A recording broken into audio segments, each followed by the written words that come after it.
Assalamualaikum warahmatullahi wabarakatuh.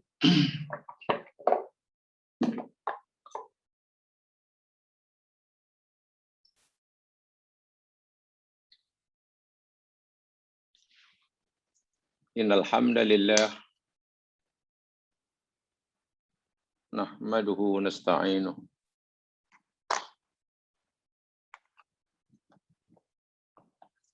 wa natubu ilaihi wa nastaghfiruh wa na'udzu billahi min syururi anfusina wa min sayyiati a'malina.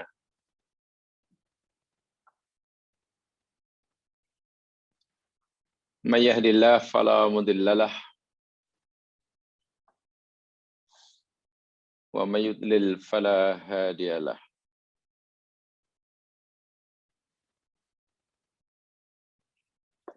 Asyhadu an la ilaha illallah wahdahu la syarikalah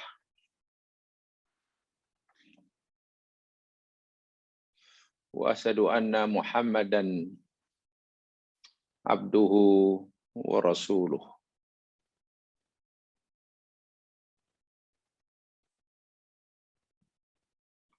Allahumma salli ala Muhammad wa ala ali Muhammad kama sallaita ala Ibrahim wa ala ali Ibrahim wa barik ala Muhammad wa ala ali Muhammad kama barakta ala Ibrahim wa ala ali Ibrahim fil alamin innaka Hamidum Majid.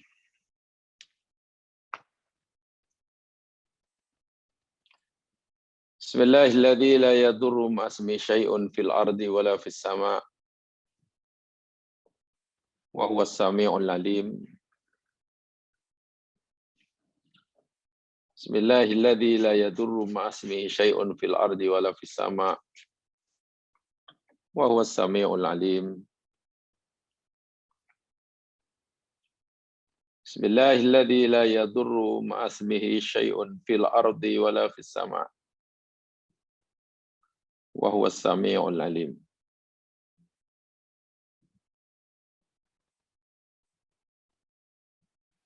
Allahumma bika asbahna wa bika amsayna wa bika nahya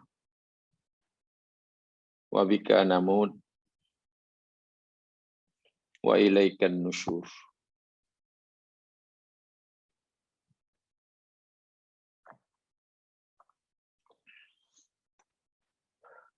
Didoakan mudah-mudahan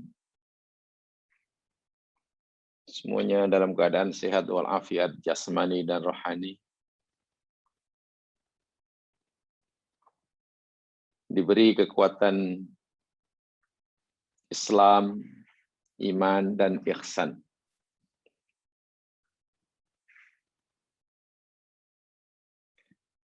Sentiasa mendapatkan kasih sayang Allah Subhanahu wa taala dan tentunya agar kita sentiasa diberi kekuatan untuk sentiasa mencari kasih sayang dan mahabbah Allah Subhanahu wa ta'ala.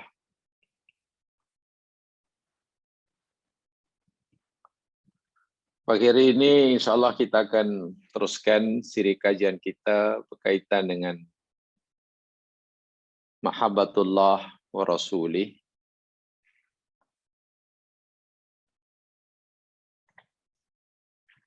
Dan kita akan pelajari sama, lihat bukunya, muka surat yang ke-11.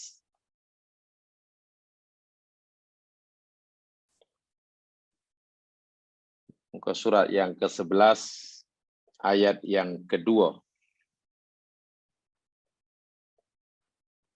Allah menetapkan atas dirinya rahmat. Muka surat 11.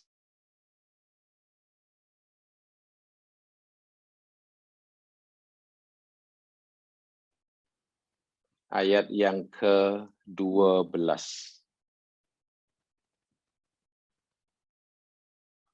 Surah Al-An'am ayat yang ke-12.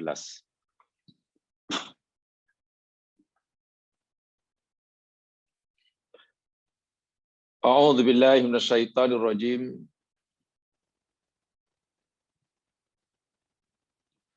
Kulli man ma fis samawati wal ard. Qul lillah.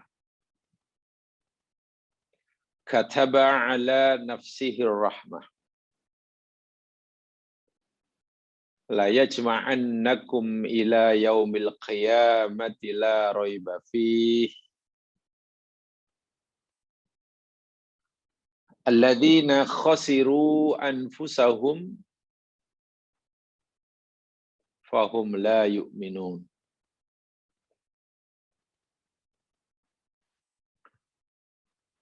Qul, katakanlah wahai Muhammad, beritahu kepada umatmu, tanyakan pada mereka, liman, bagi siapakah, milik siapakah, ma fis samawati, segala apa yang ada di beberapa langit, wal ardi, dan bumi. Tanyakan pada mereka, hak siapa, milik siapa, segala yang di langit dan di bumi.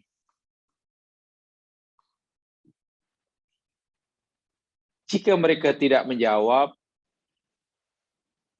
atau jika jawaban mereka tidak tepat, kul, katakan, sampaikan, beritahu, lillah, bagi Allah, milik Allah semata. Kataba ala nafsihi rahmah. Dia telah menetapkan ala nafsihi, ke atas zatnya, ar-rahmah, akan sifat kasih sayang. La yajma'annakum, sungguh pasti dia akan himpunkan kamu,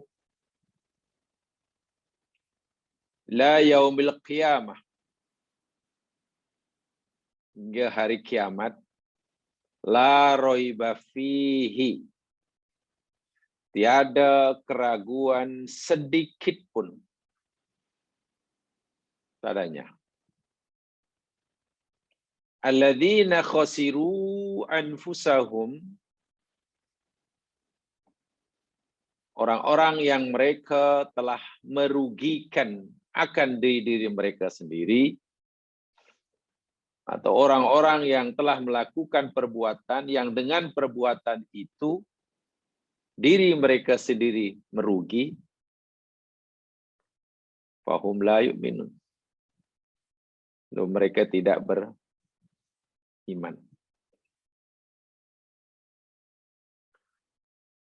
Jamaah yang dirahmati Allah sekalian, ada beberapa poin yang penting yang Allah nak beritahukan kepada kita sebagai hamba-Nya menerusi ayat ini. Yang pertamanya, bahwa segala apa yang di langit dan di bumi, maafis samawati, bukan sekadar dia penciptanya, tapi dia juga pemilik satu-satunya.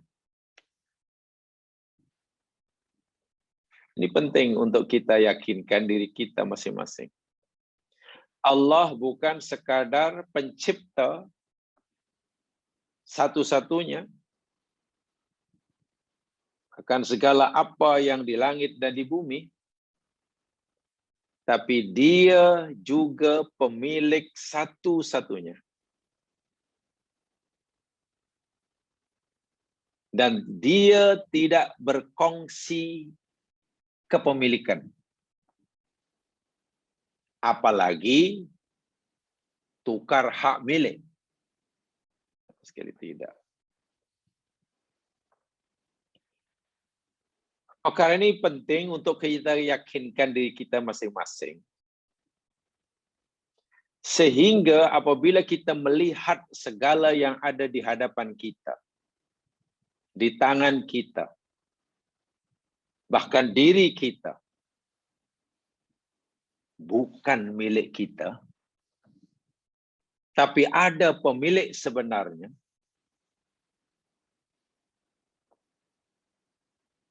kita tidak diberi hak untuk memiliki, tapi dengan kasih sayangnya dan sifat pemurahnya, kita diberi izin untuk menikmati dan memanfaatkannya. Ini satu di antara tanda sayang Allah, kasih Allah kepada kita. Bagaimana maksudnya? Dia yang mencipta, dia yang memiliki, lalu kita diizin oleh Allah untuk menikmatinya, memanfaatkannya, tanpa perlu kita memilikinya. Itu nikmat yang besar. Kenapa saya katakan ia nikmat yang besar dan rahmat yang besar daripada Allah? Ya, karena jika Allah memberikan apa yang dia miliki kepada kita untuk kita miliki, tukar nama, potong nama, saya yakin kita malah tidak dapat menikmatinya. Bagaimana? Kita malah tak dapat menikmatinya jika kita diberi kuasa untuk memilikinya. Ya, karena masa kita, umur kita, tenaga kita, kita hanya akan habiskan untuk menjaganya. Sana begitu contoh. Mata kita itu ciptaan Allah. Dan dia telah kata, dia pemiliknya. Bukan kita yang memilikinya. Karena dia yang menciptakannya dan dia yang memiliki mata kita, maka dia yang menjaganya, yang memeliharanya. Tanpa kita dilibatkannya. Pernahkah kita merasa terlibat dalam hal ini? Sehingga kita sentiasa dapat melihat. Tidur, tutup mata, jaga, buka, kemudian melihat. Gelap, kita tak nampak, terang. Apa peranan kita sehingga kita boleh? 100% itu pengaturan daripada Allah Subhanahu wa taala. Dia memiliki, dia yang mengaturnya, menjaganya. Kita hanya disuruh diizin untuk memanfaatkannya. Menikmatinya dan memanfaatnya sesuai dengan kehendaknya. Itu rahmat besar. Saya nak beri satu contoh lah. Ini kita berfikir secara jernih. Ya. Ada orang, katalah sangat sayang kepada kita. Orang itu bagi kereta kepada kita, tapi dia tetap sebagai pemiliknya. Dia serahkan kereta pada kita, dia tetap menjadi pemiliknya. Dia tak potong nama dengan kita. Kita diizin olehnya untuk menikmatinya, menggunakannya, memanfaatkannya, tanpa perlu ada kewajiban menjaganya. Bila kereta rusak, dia yang akan membetulkannya. Pemiliknya itu. Jika tayar botak, dia akan menggantinya. Jika minyak habis, dia akan mengisinya. Bila catnya pudar, dia yang akan mencat semula. Kita hanya suruh pakai hingga kita meninggal. Hingga bila-bila.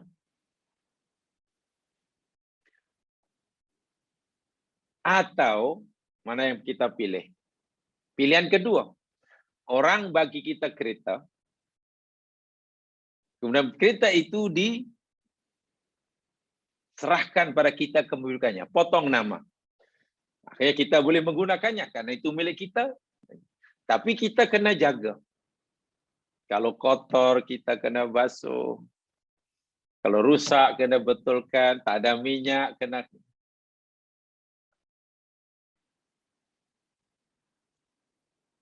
Bukankah yang pertama itu lebih senang? Hanya manusia ini ada satu sifat. Merasa tidak sempurna, tidak cukup, tidak puas, selagi tidak memiliki. Wah, risiko memiliki ialah wajib menjaganya. Supaya jangan rusak. Wajib menukar tayarnya. Jika ia botak. Itu risiko daripada memiliki. Lain hanya jika kita tidak ada hak milik, tapi hanya diberi izin untuk menikmatinya. Kita tak fikir itu semua. Dapat manfaat sebesar-besarnya, tapi kita tidak ada kewajiban untuk menjaganya. Mata kita, hidung kita, tangan kita, itu milik dia. Jantung kita, coba. Coba kalau jantung kita ni Allah serahkan kepada kita. Untuk kita yang memilikinya. Karena kita sebagai pemiliknya, maka kita bertanggung jawab sepenuhnya untuk pastikan jantung itu berfungsi atau tidak. Mata kita boleh melihat atau tidak. Lidah kita masih boleh merasa atau tidak. Saya yakin kita malah tidak dapat menikmati anggota tubuh. Karena masa kita, tenaga kita, pikiran kita habis untuk mungkin macam mana supaya mata terus boleh berkedip. Macam mana supaya telinga masih boleh mendengar. Itu baru ada dalam diri kita. Macam mana alam semesta. Situ Allah kata, wahai hambaku, seakan Allah berfirman, ini bumi dan langit aku yang cipta. Aku juga yang memilikinya. Karena aku yang memilikinya, akulah yang bertanggung jawab untuk menjaganya. Supaya ia tetap selesa. Kamu diami. Kamu tinggal. Kamu hanya aku izinkan untuk menikmatinya, memanfaatkannya sesuai dengan kehendak aku. Coba. Tak besar mana rahmat Allah Subhanahu wa taala. Diberi izin untuk menikmati walaupun tidak diberi hak untuk memiliki. Dan itu rahmat besar Allah pada kita. Sebab kita ulangi, kalau kita juga diberikan hak untuk memilikinya, kita wajib menjaganya. Dan sesaat saja Allah serahkan kepada kita menjaganya, hancur badan kita. Tiba-tiba lidah kita sudah tidak boleh membezakan rasa. Mata kita sudah tidak boleh melihat. Tidak lagi boleh berkedip-kedip. Jantung kita berhenti. Macam mana nak pastikan? Tiba-tiba bumi.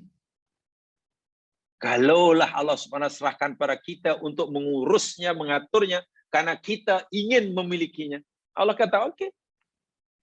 Aku serahkan bumi sekarang milik kamu. Tapi ingat, kamu kena pastikan bumi tetap berotasi. Kan kita malah tidak hidup. Itu sebabnya Allah Subhanahu wa taala mengajar kita, Islam mengajar kita. Ya Hayyu ya Qayyum. Wahai zat yang maha hidup. Wahai zat yang maha berdiri sendiri dan melaksanakan kehendaknya di sendiri. La ilaha illa anta. Tiada Tuhan seorang pun yang berhak disembah melainkan Engkau ya Allah, Al-Hayyu Al-Qayyum. Subhanaka, Maha suci Engkau ya Allah. La takilni ala nafsi tarfata ain. Ya Allah, jangan Engkau serahkan diriku ini kepada diriku ini walaupun hanya sekelip mata. Apa maknanya? Ya Allah, jangan serahkan urusan diri ini kepada diriku ini. Jangan ya Allah. Jangan serahkan pengurusan mata ini kepada aku ya Allah. Jangan kau serahkan pengurusan tubuhku ini kepada aku ya Allah. Jangan kau serahkan kepada aku ya Allah. Walaupun tarfata'ain, sesaat sekalipun. Karena begitu Allah serahkan pada kita, dan kita diberi bebanan untuk memastikan ia berfungsi, bumi hancur, tubuhan kita hancur. Situ Allah kata, Allah tanya, milik siapa ini bumi ini? Bila mereka tak mau jawab atau jawabannya salah, katakan Muhammad, lillah, milik Allah semata-mata. Pengakuan kita, keyakinan kita bahawa semua milik Allah bermakna kita hidup menjadi ringan dan selesa. Kenapa? Karena kita tidak diberi bebanan, tidak dilibatkan oleh Allah untuk mengurus semuanya. Kita tak ada campur tangan. Boleh kita memastikan, kita tanam benih, kemudian berdiri. Apa kemudian tumbuh. Keluar tunas, tumbuh, dan berbuah. Boleh. Tak boleh, itu kerja Allah. Allah sendiri akan menumbuhkannya. Allah sendiri akan mengeluarkan cabang, rantingnya, daunnya, bunganya, buahnya. Kita hanya tengok saja. Dia sendiri nanti akan memberikan rasa pada buahnya. Masam ke, manis ke. Kita hanya diizin. Subhanallah. Ini luar biasa. Ini rahmat yang sangat besar. Tanda saya pada kita. Setelah Allah, semuanya dilakukan oleh Allah dengan sempurna. Dan dia pula memilikinya. Lalu Allah kata, sekarang aku izinkan kamu, nikmati dia. Masya Allah. Kenapa? Karena walaupun Allah yang mencipta segala-galanya, dan Allah yang memiliki segala-galanya, serta dia sahaja yang mentadbir, mengurus, memelihara segala-galanya, semua itu Allah lakukan. Bukan untuk kepentingannya. Tapi semua itu Allah lakukan untuk manfaat dan kebaikan hambanya. Inilah rahmat Allah. Inilah tanda kasih sayang Allah. Memahami seperti ini pun, saya yakin tidak ada orang yang merasa tidak disayangi oleh Allah Subhanahu wa taala. Saya yakin tidak ada orang yang merasa tidak disayangi oleh Allah. Jika faham akan hakikat ini. Jika faham akan hakikat ini.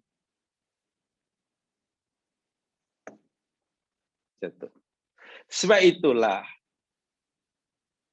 selepas Allah cerita tentang ini, kataba ala nafsihir rahmah. Allah telah menetapkan ala nafsihi, atas dirinya, ar-rahmah, sifat rahmat. Kalau dalam bahasa Arab, ala itu memberi makna kewajiban. Tapi kalau kita artikan kewajiban, nampaknya takkan Allah. Karena Allah telah mewajibkan atas dirinya sendiri. Okelah, Allah sendiri yang mewajibkan atas diri sendiri. Ar-Rahmah. Bukan makhluknya. Sebab itulah, apa saja yang dicipta oleh Allah, yang dikehendaki oleh Allah, yang ditetapkan oleh Allah, bukan untuk kepentingan zatnya yang maha kaya, ghani, tapi untuk manfaat dan kebaikan hambanya. Dengan kata yang mudah, tidak ada apa yang Allah kehendaki berlaku di alam semesta. Tidak ada sesuatu yang Allah tetapkan berlaku di alam semesta, melainkan ianya adalah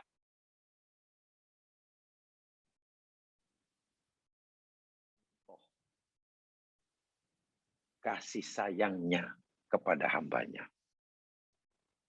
Apa saja.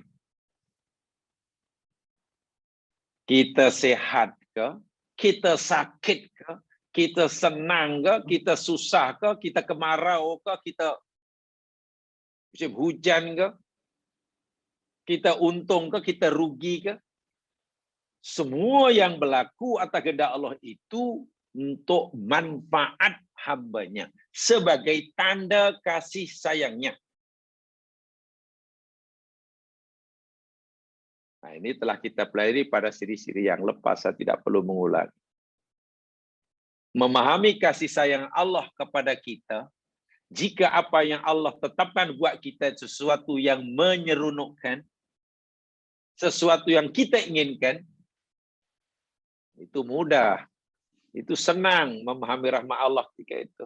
Tapi jika yang Allah tetapkan buat kita ini sesuatu yang kita tidak sukai, contohnya musibah, contohnya sakit, tidak mudah kita memahaminya. Itu adalah tanda sayang Allah pada kita. Kan tidak mudah. Cemana Allah sayang kepada diri ini, sedangkan dia bagi diri ini sakit. Mahal yang kita minta sehat. Nah, ini perlu lebih untuk memahaminya. Tengok, kataba ala nafsihi rahmah. Allah Subhanahu wa taala telah menetapkan atas dirinya rahmat, kasih sayang. Jemaah sekalian, Allah berfirman kataba ala nafsi rahmah itu yakni qaulun. Ia adalah satu ucapan. Ini adalah satu penyataan daripada Allah Subhanahu wa taala, liyutmi'anna bihil haqqu ibadah. Karena Allah hendak memberikan ketenangan kepada hambanya. Hatta la yadhunnan nasu annallaha yu'aqam duna hisab. Sehingga jangan sampai ada seseorang manusia yang menyangka, yang mengira bahwa Allah Subhanahu wa taala kelak di akhirat khasnya akan menyiksanya tanpa hisab. Jangan sampai ada yang menyangka, yang mengira bahwa Allah timpakan kesusahan kepada hambanya ini karena silap ke, karena Allah sudah tidak sayang ke. Karena kasih sayangnya lah Allah Subhanahu wa taala, hatta mereka yang diazab sekalipun di akhirat, sebelum ditimpakan azab, mereka dipertanggungjawabkan dahulu. Dalam bahasa dunia, masuk mahkamah dahulu. Didakwa, ditunjukkan saksi-saksi dan buktinya. Sehingga mereka benar-benar mengakui akan segala kesalahannya. Sehingga bila mereka dihukum oleh Allah di akhirat, bahasa saya minta maaf, mereka puas hati. Hatta yang masuk neraka pun puas hati. Puas hati bukan makna neraka ini tempat yang menyeronokkan, bukan. Puas hati karena mereka tidak merasa dianiaya oleh Allah. Keputusan itu sangat-sangat adil. Orang yang merasa tidak dianiaya jamaah sekalian, walaupun dia masuk penjara, kalau bisa, itu adalah rahmat yang luar biasa. Yang masuk surga, mereka tidak merasa ada amalan yang tidak ada balasan atau ganjaran yang dikurangi. Yang dimasukkan dalam neraka pun tidak ada yang merasakan kenapa aku disiksa sedangkan aku tak buat. Tak ada. Semuanya mengatakan memang patut. Allah sungguh adil. Yang masuk neraka, yang masuk surga, semua meyakini akan keadilan Allah. Dan itu rahmat yang besar. So, itu ayat sebenarnya cerita tentang la yajma'annakum ila yaumil qiyamah. Sungguh pasti Allah Subhanahu wa taala menghiburkan mereka hingga kiamat itu. Jamaah sekalian, perlu saya tambahkan di sini. Bila Allah berfirman kataba ala nafsi rahmah, bahwasanya Allah Subhanahu wa taala telah menetapkan atas dirinya rahmat. Ya, mungkin ramai daripada kita atau mungkin kebanyakan lah memahami bahwa Allah Subhanahu wa taala hanya mempunyai 200 rahmat.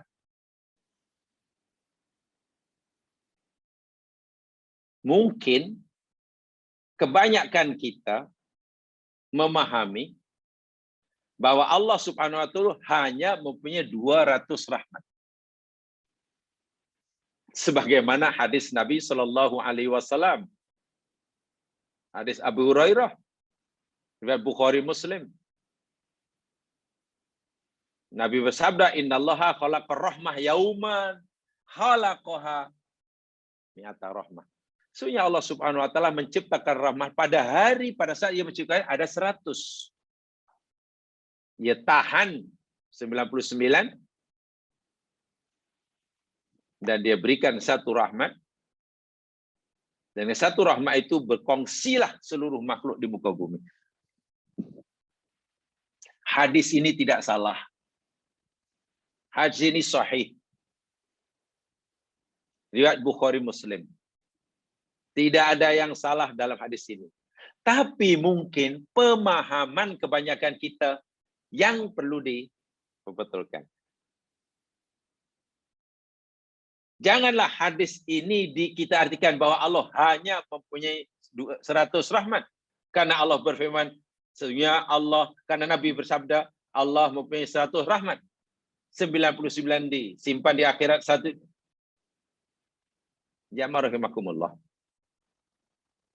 Kesalahan dalam membatasi rahmat Allah bukan berpunca daripada hadis ini. Bukan. Tapi kesalahan memahami jumlah rahmat Allah, yakni karena kurang cermat memahami hadis ini. Jadi bukan salah hadisnya, tapi mungkin kesilapan kita yang memahami. Kenapa? Kan dalam hadis tadi Nabi bersabda, rahmat yang jumlah 100 itu Nabi kata khalaqa. Rahmat yang Allah ciptakan. Sehingga rahmat Allah itu sebetulnya, rahmat yang dikaitkan, disandar kepada Allah itu ada dua. Secara umum, rahmat yang dinisbahkan kepada Allah itu terbagi menjadi dua. Yang pertama, ar-rahmatul lati hiya sifatu dzatillah.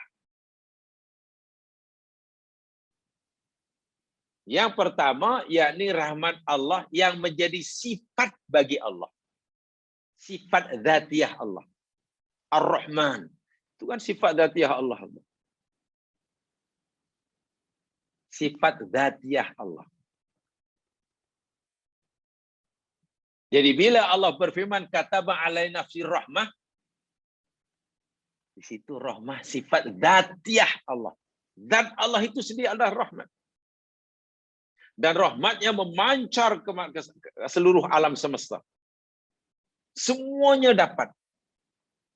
Yang minta ke, yang tak minta ke, yang percaya ke, yang kufur ke, yang kafir ke, yang mukmin ke, semuanya dapat. Ibarat matahari memancarkan sinarnya ke seluruh penjuru alam semesta. Semuanya dapat. Matahari tidak akan pilih kasih untuk menjaga sinarnya. Oh, kepada orang mukmin dapat.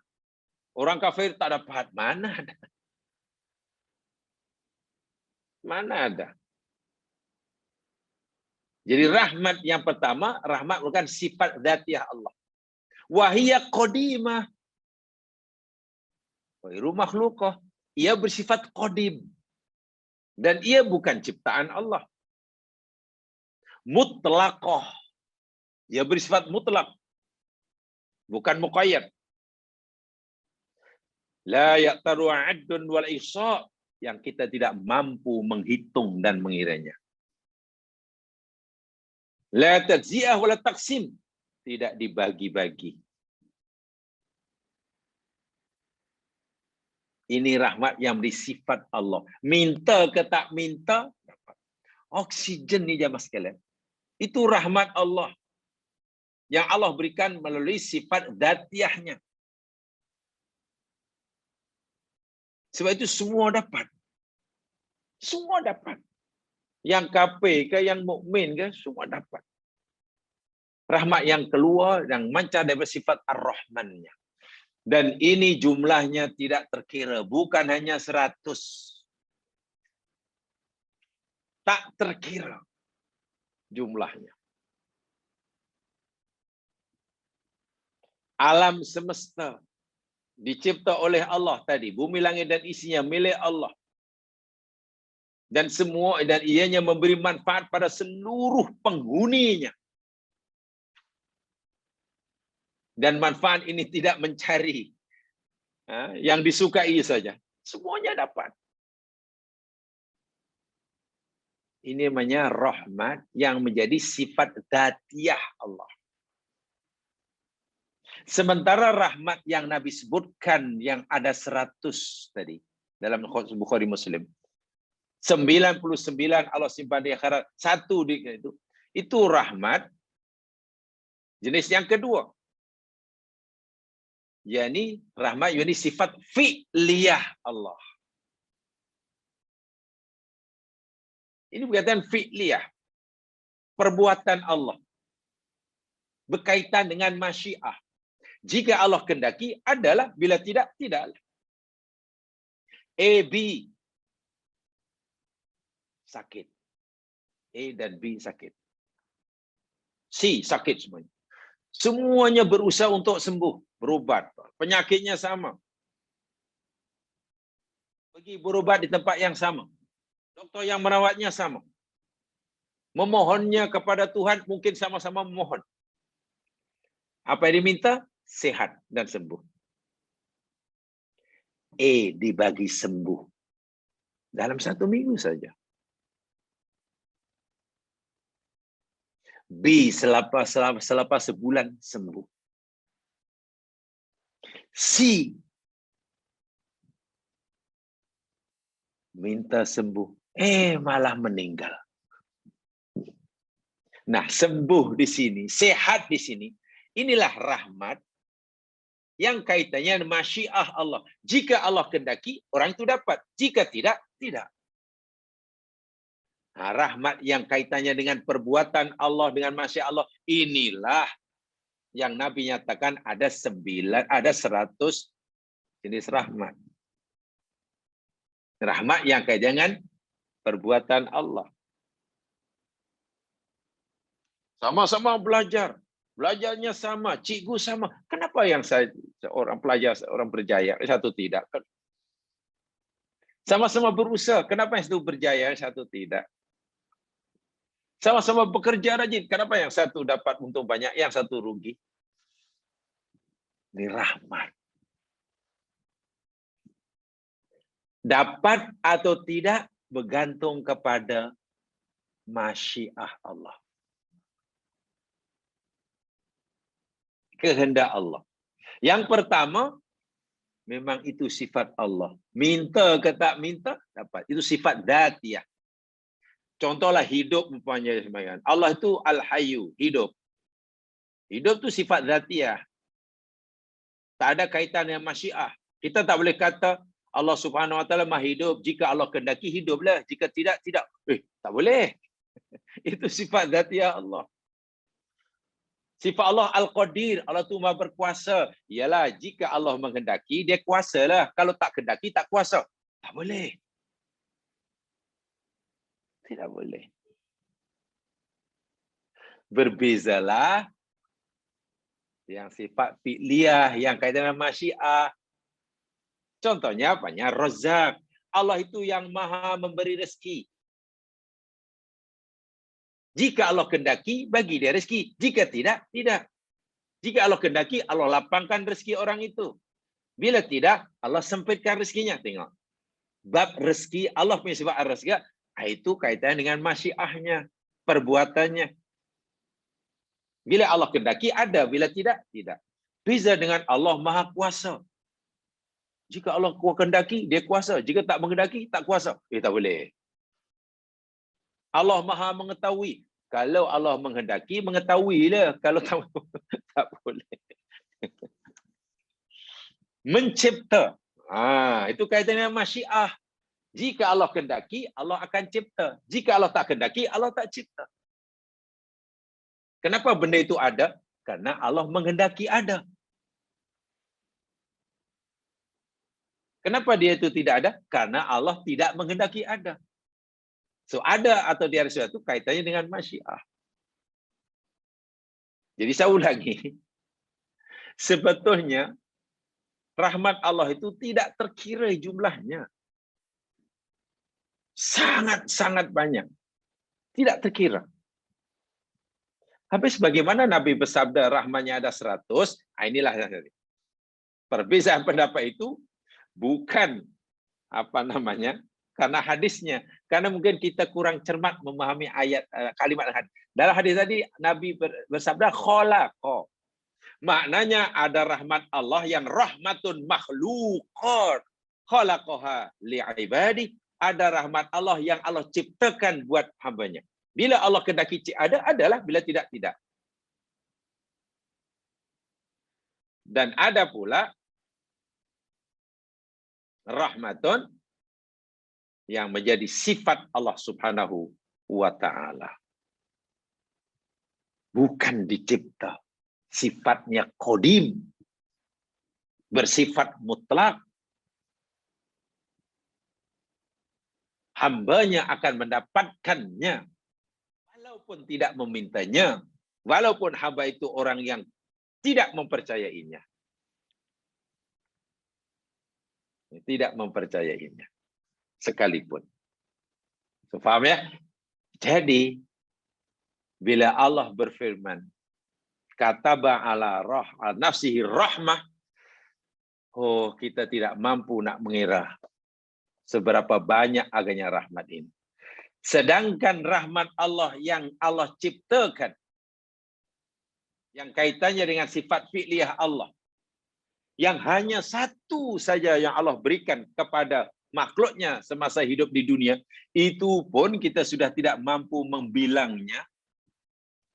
Bagaimana pula yang 99 rahmat makhluk yang Allah simpan di akhirat, lagi kita tak mampu membayangkannya. Kalau yang dicipta, rahmat yang diciptakan itu pun tak mampu kita membilangnya. Bagaimana rahmat Allah yang menjadi sifatnya. So, mana Ar-Rahman, Ar-Rahim itu, tak mampu kita membayangkan.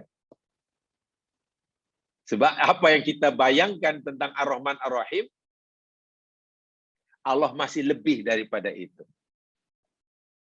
Saya masih ingat ketika belajar dengan Asmaul Husna, kata Pensarah itu memberitahu kita, sehebat manapun yang kamu bayangkan tentang sifat Allah, katalah Allah, katalah Maha Pengasih, Maha Penyayang. Lalu kita pelajari apa makna pengasih penyayang. Lalu kita bayangkan, oh maknanya Allah nu makasihnya seperti ini, seperti ini. Kata Pensarah itu, sehebat manapun kamu membayangkan kasih sayang Allah, hakikat kasih Allah masih lebih besar daripada yang kamu bayangkan. Kita belajar tentang, katakanlah umpamanya, Allah itu Maha Berkuasa. Setelah kita belajar bukti-bukti kekuasaannya, lalu kita bayangkan, oh Masya Allah, rupanya kuasa Allah sangat dahsyat. Kuasa Allah itu adalah sebesar ini. Kata Pensarah, sebesar manapun, sehebat manapun kuasa Allah yang Anda bayangkan, hakikat sebenar kuasa Allah masih lebih besar daripada itu. Kenapa? Karena akal kita yang relatif tidak mungkin menggambarkan sesuatu yang bersifat mutlak dan absolut.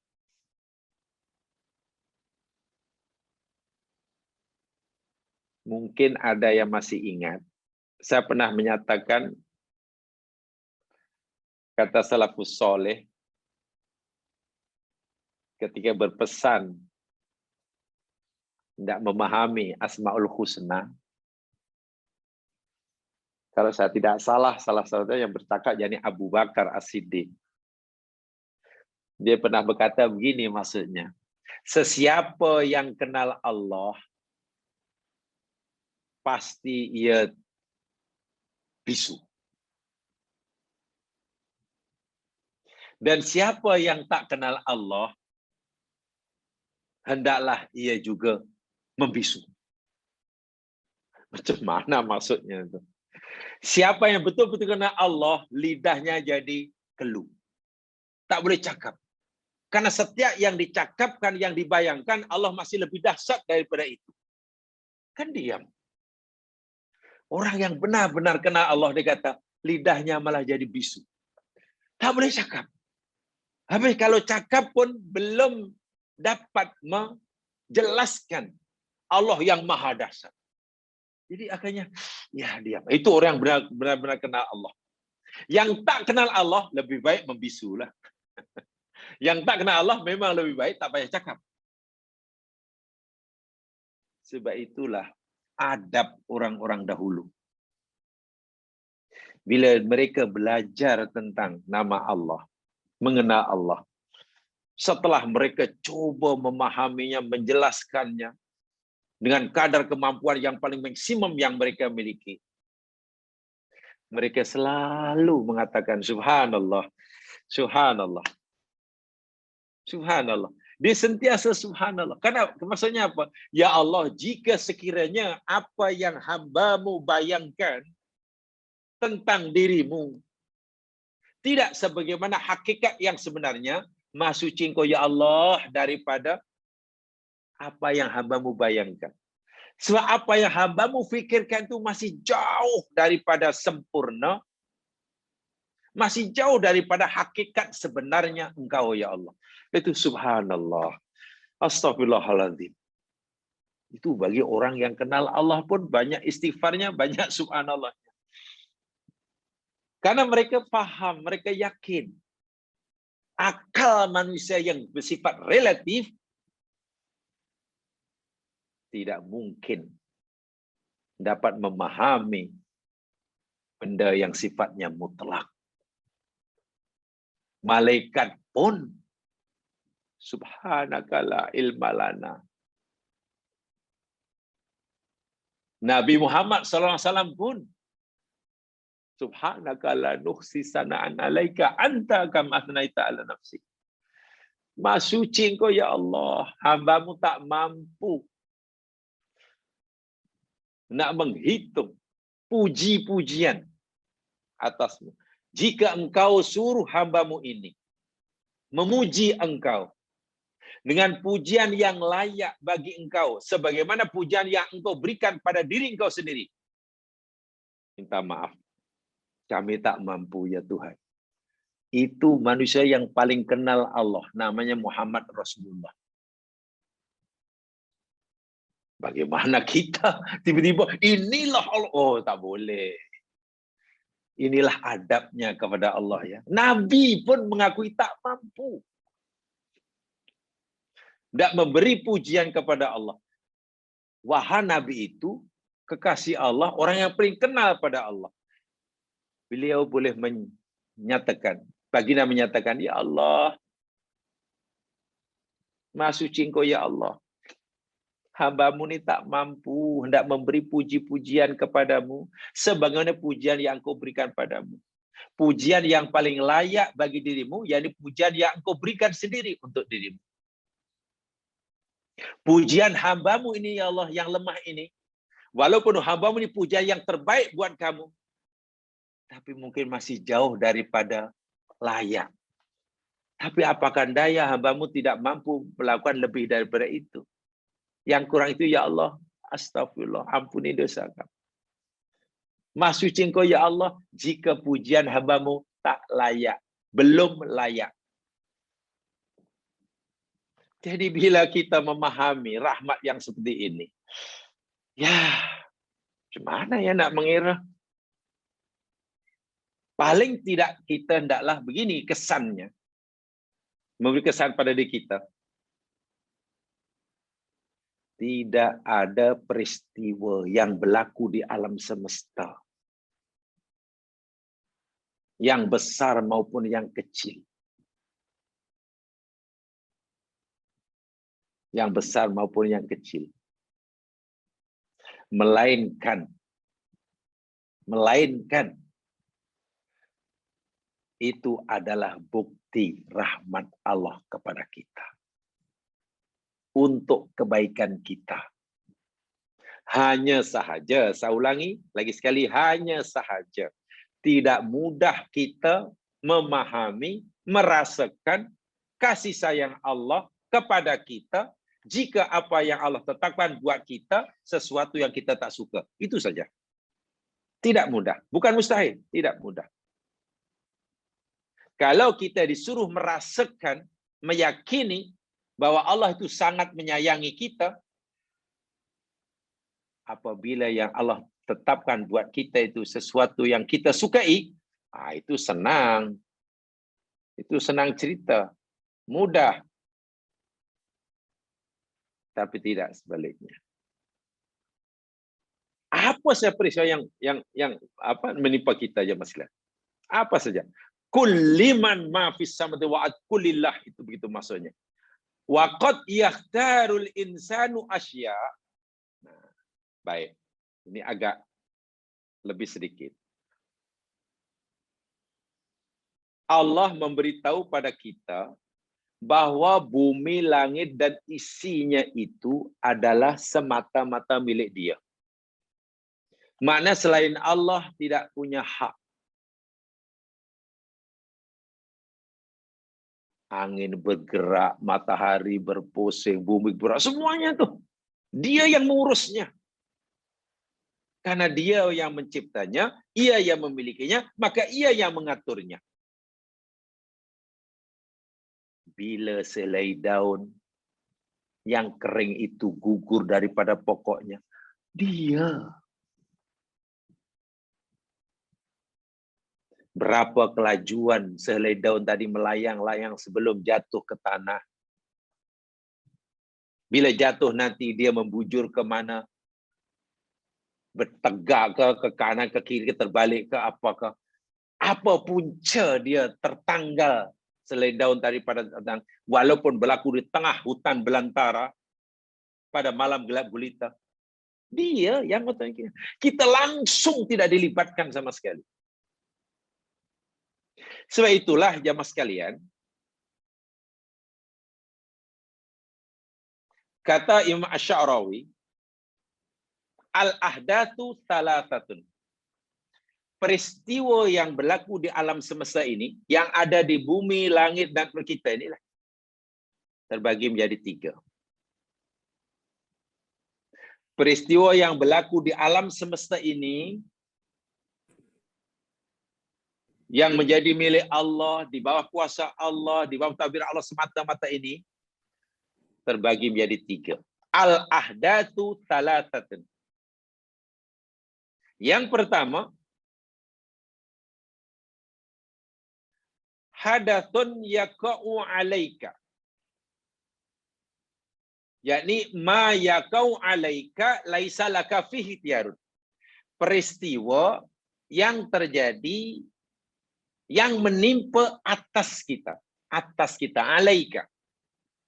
Satu peristiwa kejadian yang menimpa atas kita, ke atas kita. Nah, peristiwa-peristiwa yang menimpa langsung tak kita ini, laisa lana fihi ikhtiyarun.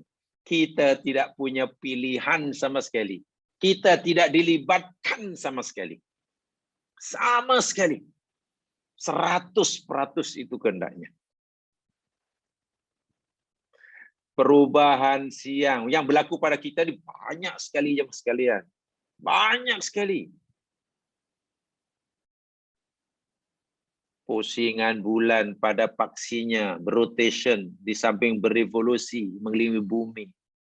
Dalam jangka masa yang sama, bumi pula berotation pada paksinya. Sehingga laku siang malam. Kemudian berevolusi mengelilingi matahari untuk mencukupi satu pusingan 1 tahun. Sehingga mengakibatkan perubahan musim. Perubahan arah angin. Turunnya hujan sebelah sana, sebelah sini, kemarau, dah semualah. Ini banyak sekali peristiwa-peristiwa yang berlaku di alam semesta yang kita tidak ada pilihan karena kita tidak dilibatkan sama sekali. 100% itu kehendak Allah. Karena Dia penciptanya, Dia pemiliknya, Dia pentadbirnya. Tapi ingat, semua itu Allah lakukan untuk manfaat manusia, bukan untuk kepentingannya. Siang jadi malam, malam jadi siang, turun hujan, kemarau, tumbuh-tumbuhan tumbuh, bila sampai di masanya reput, mati, bertukar dengan yang lain. Buah ini berasa manis, ini masam, ini setengah manis, ini semua itu adalah peristiwa yang Allah kehendaki, yang kita tidak ada peranan sama sekali. Tidak dilibatkan sama sekali. Itu satu. Yang kedua, hadatsun yaqa'u fika. Tadi hadatsun yaqa'u alaika. Alaika. Yang kedua, hadatsun yaqa'u fika. Ai ma yaqa'u fika la ikhtiyara laka fihi. Peristiwa yang berlaku menimpa diri kita. Tadi atas. Sekarang dalam diri kita. Tadi datang dari luar. Peristiwa yang menimpa dari luar. Ya, hujan, cuaca itu kan menimpa kita. Penyakit dari luar. Kita tak ada pilihan. Tiba-tiba orang sakit. Macam orang sakit, yalah. Dia bukan ada penyakit, tapi sakit. Pasal apa? Sakitnya datang dari luar. Apa itu sakitnya? Nyamuk katalah. Ada denggi pokoknya. Allahu Akbar. Tiba-tiba nyamuk datang. Itu alaika. Cara kita ada pilihan. Kita tak tahu. Kalaulah kita tahu di situ ada, akan terkena, kita akan lari. Yang kedua, peristiwa yang berlaku dalam diri kita, dalam badan kita. Itu pun kita tidak ada pilihan. Perjalanan, peredaran darah dalam tubuh kita. Apa kita dilibatkan? Tidak. Siapa yang mengatur heartbeat kita? Bagaimana mekanisme kerja organ tubuh kita? Memori otak kita? Bagaimana mata kita boleh melihat? Dan bla bla bla bla. Bila kita makan macam-macam makanan, sekali makan katakanlah maklumlah raya. jenis makanan dimakan dalam satu masa, walaupun sikit-sikit. 10 jenis makanan, 7 jenis minuman. 4 jenis buah-buahan. Masuk serentak. Makanan, minuman, dan buah itu mempunyai zat yang berbeza-beza. Vitamin yang tidak sama. Masuk dalam tubuh. Mesin otomatis kita bekerja begitu sempurna sekali. Ditapisnya. Mana yang bermanfaat diperlukan oleh tubuh, diantar ke seluruh tubuh yang memerlukannya. Sesuai dengan keperluan kadarnya. Yang tak bermanfaat, dibuangnya besok. Apakah kita dilibatkan dalam hal ini? Tidak. Kita tak ada pilihan. Dah 2 dah. Hanya 1 yang ketiga itu. Hadatun yaqa'u minka. Hadatun yaqa'u minka.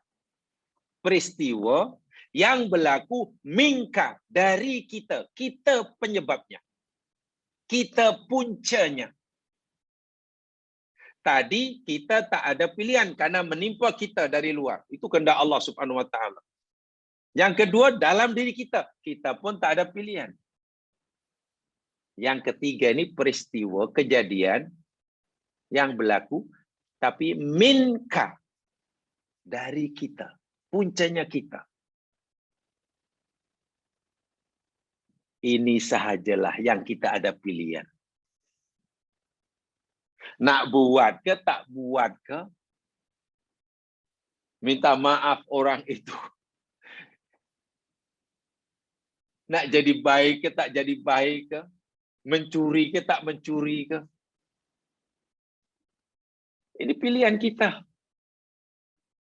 Daripada 3 peristiwa yang berlaku di alam semesta, yang alaika ke, alaina ke, fina ke, minna ke, hanya 1 aja yang nanti akan dipertanggungjawabkan, yakni yang minka, yang min, yang ala tidak, yang fi tidak, tapi yang min itu hanya 1 aja yang nak di. Kenapa saya sampaikan ini jamaah sekalian? Kan dalam ayat tadi, selepas Allah cerita tentang bumi langit dan isinya milik dia, pun Allah cerita tentang rahmat, kan ayat selepasnya kita kiamat. La yajma'annakum ila yaumil qiyamah. Apa kena mengenal? Tadi Allah sudah nyatakan, karena itu rahmat, di akhirat nanti ada yang disiksa. Tapi Allah tidak akan menyiksa begitu saja sebelum terlebih dahulu diadakan pengadilan. Diadakan hisab. Karena Allah Maha Pengasih, Maha Penyayang. Ditunjukkan keadilannya. Nah, mana yang dihisab? Mana yang akan dipertemukan? Hanya 1 aja. Perbuatan kita, peristiwa yang berlaku atas diri kita, yang kita ada pilihan. Atau berlakunya atas pilihan kita. Itu yang disoal. Hanya 1/3 aja. Yang 2 tak payah. Bahasa mudahnya. Kita lahir, itu bukan pilihan kita. Kita mati nanti pun, Allah memberikan bukan pilihan kita. Jadi kalau kita di dalam kurungan lah, dalam kurungan, kita dimulakan dengan kelahiran, dulu dengan kematian. Antara keduanya itulah letak pilihan kita. Bainal qausain. Ad-dunya qausain. Dunia itu ibaratnya 2 kurungan. Qaus. Qaus itu maknanya busur ya, tapi itu kurungan lah. Tuh yang macam tuh. Al-qausul awal al-wiladah. Kurung yang pertama itu kelahiran. Dan itu bukan pilihan kita. Itu peristiwa yang Allah tetapkan berlaku atas kita. Wal qausus tsani, penutupnya, kurung yang kedua, yakni al-maut, kematian. Itu pun dia yang menetapkan. Jadi kedua kurung yang menetapkan. Antara kedua kurungan inilah kita diberi pilihan. Fasna bainahum syai'un nafi. Sebab itu buatlah perkara yang bermanfaat. Walaupun kita boleh memilih buat benda yang tak manfaat. Ada satu syair dalam bahasa Arab. Syairnya berbunyi begini. Kulluna na'lamu anna hayatana nihayatuhal maut. Lakin ma bainal miladi wal mauti masahatun zamaniyah. Bukan syair ya, lebih semacam puisi lah. Kulluna, setiap seorang daripada kita, na'lam, mengetahui, anna hayatana nihayatuhal maut, bahwasanya kehidupan kita di sini ini akan berakhir dengan kematian. Lakin ma bainal miladi wal mauti, tetapi masa antara kelahiran dan kematian masahatun zamaniyah. Ada satu ruang, tapi sifatnya zamaniyah.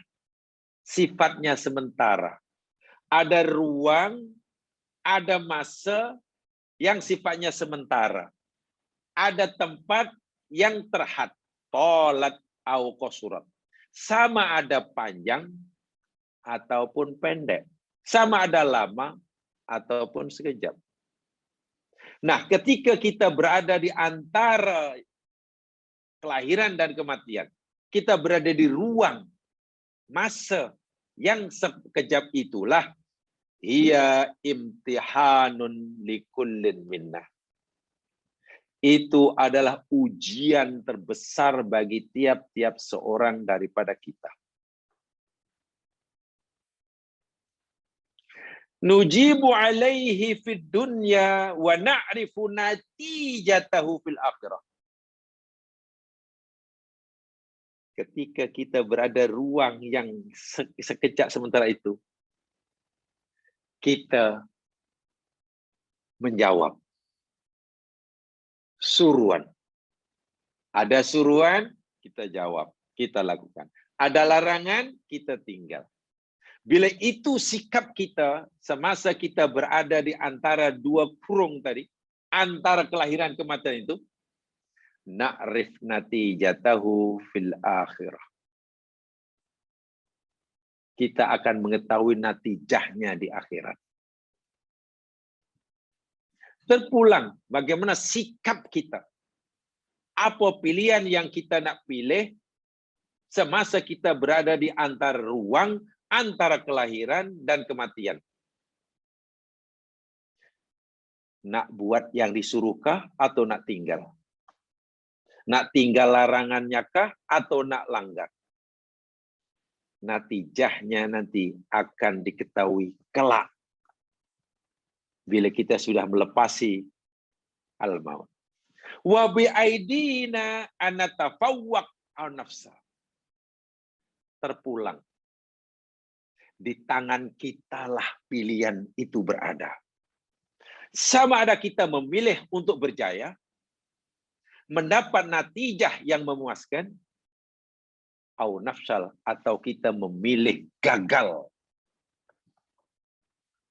mendapat natijah yang menyengsarakan. Dan satu hal yang perlu kita yakin, al-mashkalah annahu la tujadu i'adah. Sesuatu yang sangat kritikal ialah tidak ada pengulangan. Tidak ada pengulangan. Hari ini hari Khamis, bukan Khamis yang lepas. Khamis akan datang, bukan Khamis hari ini. Walaupun nama sama. Hari ini bukan hari yang semalam, hari besok bukan hari ini, rasanya. Bahkan saat ini, jam ini, 9.13 pagi, bukan pukul 9 pagi tadi. Setiap saat berlalu itu, masa yang baru, yang baru, yang baru. Tidak ada i'adah. Tidak ada pengulangan. Jadi kita ini bergerak. Bergerak kepada penamat di sini maksudnya, untuk nanti akhirnya mendapatkan natijah daripada pilihan kita. Itulah lamasat yang Allah sebutkan dalam firman tadi, la yajma'annakum ila yaumil qiyamah la raiba fi. Sebab kalau kita perhatikan, apalah masa dia, apa hubungan dia? Mula-mula cerita bumi langit dan isinya milik dia. Kemudian cerita bahawa dia telah menetapkan kasih sayang. Poin ketiga, cerita pula sungguh pasti ia akan himpunkan kamu. Apa kena mengena? Jadi saya coba uraikan, itu kaitannya. Nah, ada satu perkara yang menarik, jemaah sekalian. Di dalam kalimat itu coba perhatikan betul-betul. Mungkin ada sesuatu yang begitu agak, ya karena mungkinlah, ini mungkin agak janggal. Walaupun Quran tidak akan janggal, tidak terasa janggal. Tapi ikut susunan biasa, tengok, la yajma'annakum, sungguh pasti ia akan himpunkan kamu. Kenapa tidak fi yaumil qiyamah? Pada hari kiamat. Kan biasanya macam itu. Biasanya, sungguh pasti Allah akan kumpulkan kamu pada hari kiamat. Senang kita nak faham. Ini bukan fi, tapi ila. Masya Allah.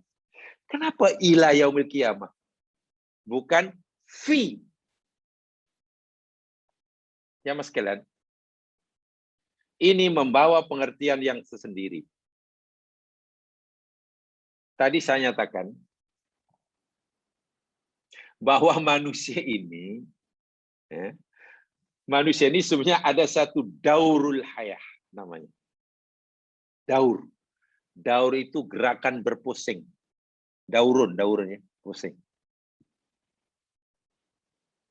Kalau tak salah ini pernah saya sampaikan dulu. Kita pelajari ya dulu ketika kita bicara tentang hakikatul maut agaknya. Saya agak lupa. Ya kalau sudah saya sampaikan ya anggap saja ini mengulangi sedikit gitu aja. Karena kita sudah bicara panjang lebar dengan hakikatul hayat kan panjang lebar dulu kita pelajari. Bahwa hidup ini ada daurun, pengulaman. Apa maksud daur ulani? Kan kita ini inna lillah wa inna ilaihi raji'un. Kita ini adalah milik Allah daripada Allah.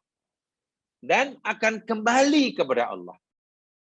Kita ini daripada Allah, milik Allah, dan akan kembali pada Allah. Sehingga perjalanan kita ini ya macam berpusing lah. Tidak ada yang diam. Semua bergerak.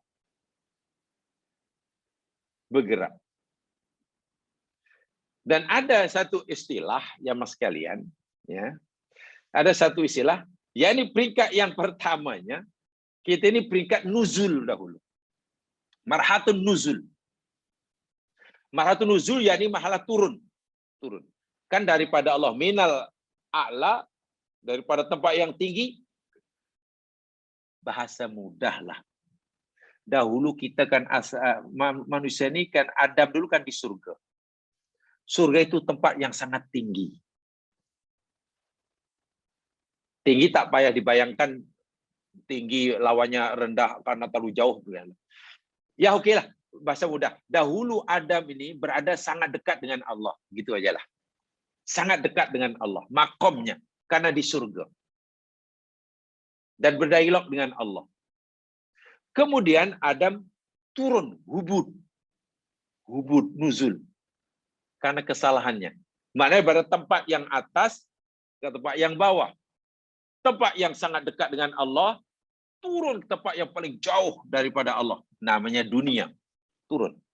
Bergerak itu. Selama di dunia inilah Adam diberi kesempatan oleh Allah untuk kembali semula ke tempat asal. Dekat semula dengan Allah.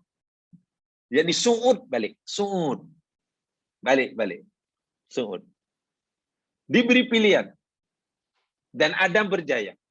Jadi pergerakan kita ini turun, kemudian naik. Tapi bentuk pusingan. Bentuk daurun. Jadi tidak berhenti.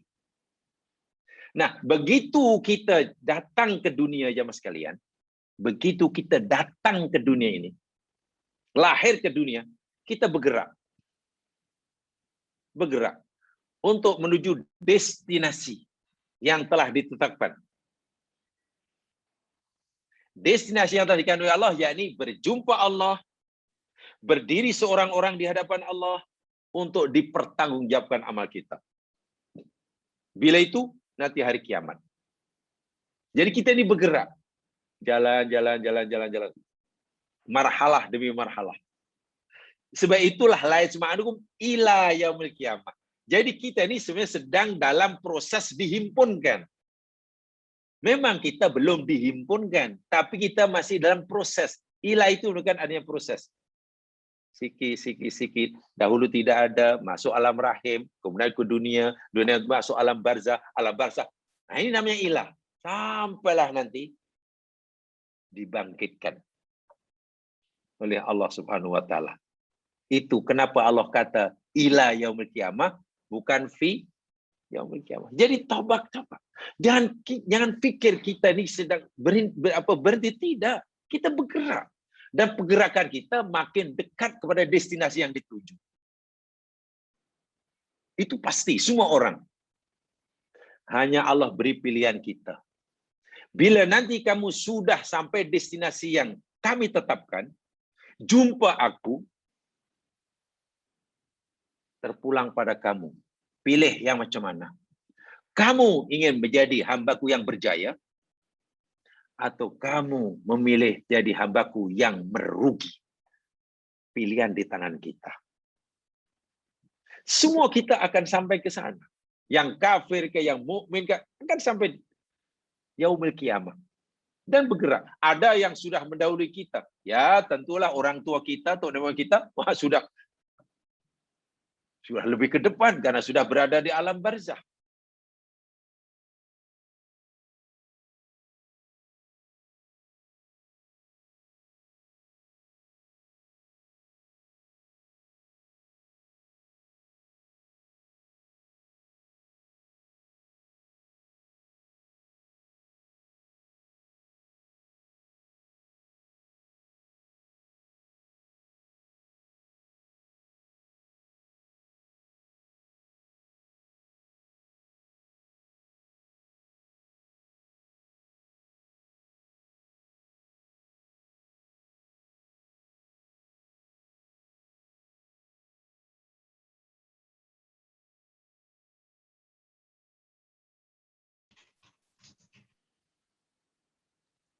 Surah yang ke-84.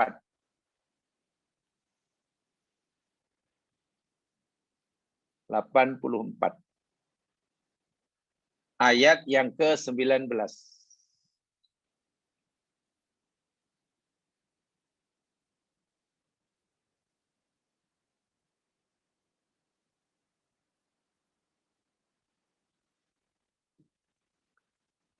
Allah Subhanahu wa taala berfirman, la tarkabunna tabaqan an tabaq. Perhatikan betul-betul. Dan untuk lebih jauh baca tafsirnya. Banyak tafsir baca ya supaya dapat pemahaman yang lebih. Jangan satu saja. Sebab setiap mufasir pasti punya cara pemahaman yang agak berbeza. Apalagi ayatnya bukan ayat istilahnya ayat yang qat'i. Nah, itu biasanya pemahamannya berbeza-beza. Latar kabunna tabaqan an tabaq. Kalau kita artikan secara harfiah, rokibah yang kabu itu kan menunggang, naik, rokibah. Sungguh pasti kamu akan menunggang. Maknanya berjalanlah, bergerak. Pergerakan kamu ini apa? Tabaqan an tabaqin. Setingkat. Fasa demi fasa, manzil demi manzil, station demi station. Bahkan Nabi pun memberitahu kita. Al-qabru awalu manazilil akhirah. Kubur itu stesen yang pertama daripada stesen yang ada di akhirat. Jadi orang masuk kubur, makna dah masuk sistem pertama untuk berlayar ke akhirat. Bukan yang terakhir, yang pertama. Selepasnya ada lagi manzil. Itu ilah. Jadi pergerakan kita ilah. Jadi bagaimana seseorang, kita pikir, di mana ia sedang bergerak menuju destinasi yang terakhir. Dan bila kita sudah melangkah ke depan, tidak diberi peluang untuk undur ke belakang. Untuk pengulangan tidak. I'adah tidak ada. Masa sudah lepas. Sedangkan semua kita ingin berjaya. Masa yang diperuntukkan untuk memperoleh kejayaan di sana, usahanya di sini, dan masanya hanya itu tadi, masahah zamaniyah. Hanya sekejap saja. Ma bainal qausain, antara dua kurung ini, dua busur ini, antara kelahiran dan kematian ini sangat-sangat sekejap. Sangat sekejap. Pilihan di tangan kita. Bi aidina, di tangan kita lah. An natafawwaq au nafsan. Sama ada pilih berjaya ataupun gagal. Dan yang lebih mengerikan, la tujad i'adah. Tidak ada pengulangan. Tidak ada pengulangan. Sesaat berlalu, sia-sia. Satu hari berlalu, tapi kosong lah. So, bila kita fikir yang seperti ini, jamaah sekalian, Masya Allah, tentulah kita tidak akan mensia-siakannya masa dan kesempatan. Tapi Allah Subhanahu wa Ta'ala tadi telah memberitahu kita semua ketetapannya yang ia tetapkan buat kita itu ditetapkan, yakni berdasarkan rahmatnya. Kewajiban kita yakni untuk memahami sisi rahmat qada Allah. Jika Allah bagi kita kesusahan, coba dilihat di mana rahmat di sebalik kesusahan. Jika kita hanya dapat rahmatnya, bukan dapat mengeluhnya. Itulah. Sehingga dengan kesusahan pun, dengan musibah pun, kita bertambah baik. Bila Allah bagi kita nikmat, di sisi rahmatnya. Sehingga dengan nikmat pun kita akan menjadi lebih baik. Yang rugi ini, jika dengan kesenangan malah menjadi penghalang baginya untuk jadi baik. Bila dibagi kesusahan, kesusahan juga malah menyebabkan ia mundur ke belakang. Itu orang yang paling rugi. Wahal ketika Allah bagi kita senang atau Allah bagi kita susah, Allah memberikannya tidak terlepas daripada sifatnya. Ar-Rahman, Ar-Rahim. Kataba ala nafsihil rahmah. Di dalam hadis yang diriwayatkan oleh Imam Muslim daripada Abi Hurairah radhiyallahu anhu, Baginda sallallahu alaihi wasallam bersabda,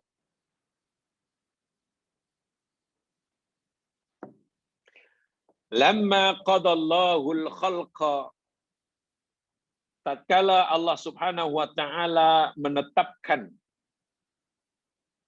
penciptaan, kataba fi kitabin ala nafsihi, Allah telah menetapkan dalam satu kitabnya atas dirinya, fa huwa maudhu'un indahu, ada di sisinya. Apa ketetapan yang Allah tetapkan ketika Allah menciptakan makhluknya?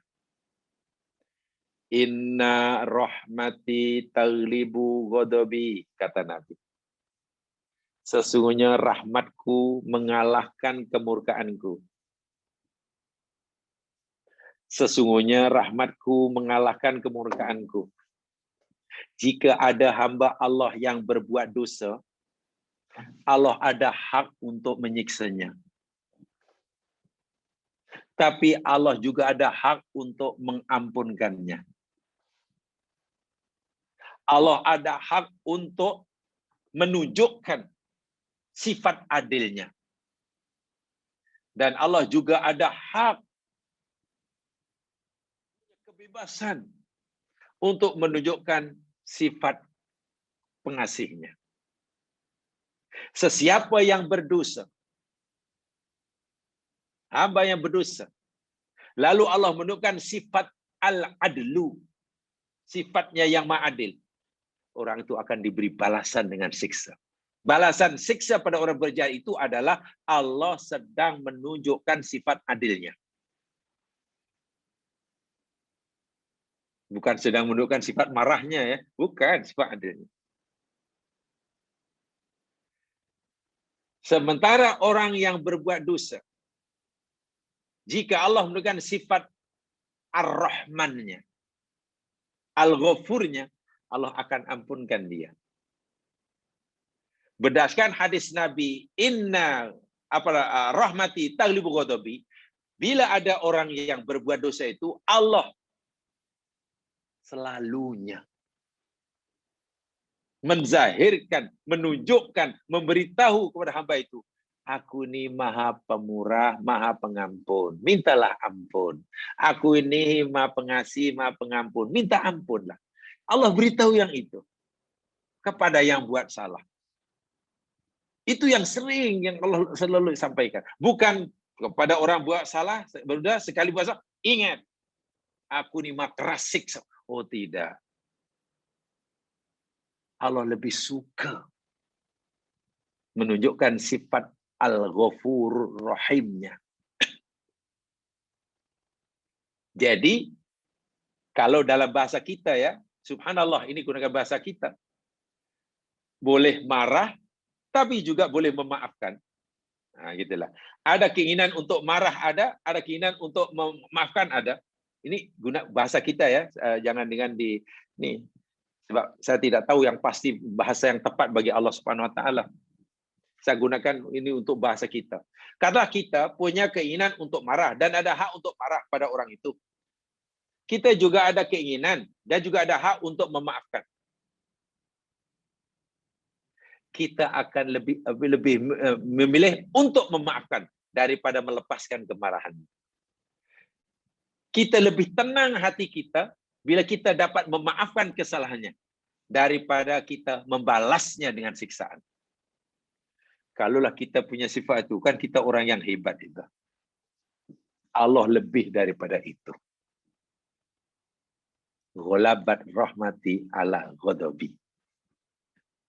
Selalu saya katakan, berulang kali. Ghafur Rahim.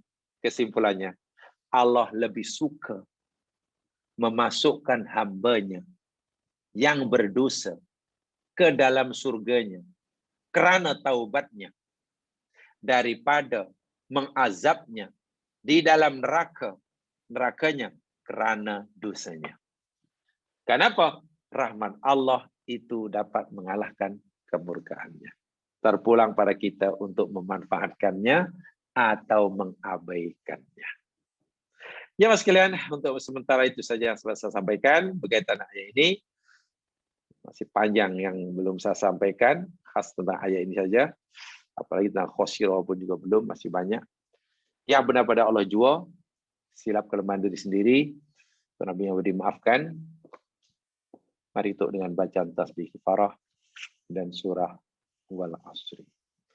Subhanakallahumma wa bihamdika asyhadu an la ilaha illa anta astaghfiruka wa atubu ilaik.